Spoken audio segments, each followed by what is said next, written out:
दमानियांकडून गृहराज्यमंत्री योगेश कदमांच्या बारची पाहणी करण्यात आली। कांदिवलीमधील सावली डान्स बारची अंजली दमानियांकडून पाहणी करण्यात आली। गृहराज्यमंत्री योगेश कदमांच्या आईच्या नावावर डान्स बार चालतो। अनिल परबांनी हा आरोप केला होता।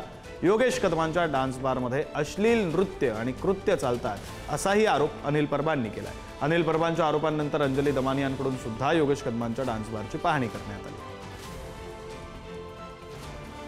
हा जो बार होता तो योगेश कदम यांचाच आणि त्यांच्या वडिलांचा होता, कारण त्याच्या बारच्या परवान्यावर त्यांच्या आईचं नाव होतं।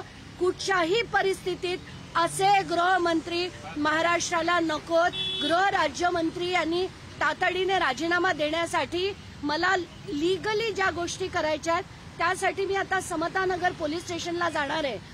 नाही, त्याबाबत सन्माननीय योगेश कदम यांनी देखील खुलासा त्या ठिकाणी दिलेला आहे आणि याची जे काही तांत्रिक गोष्टी असतील त्या तपासून त्या ठिकाणी सरकार घेईल।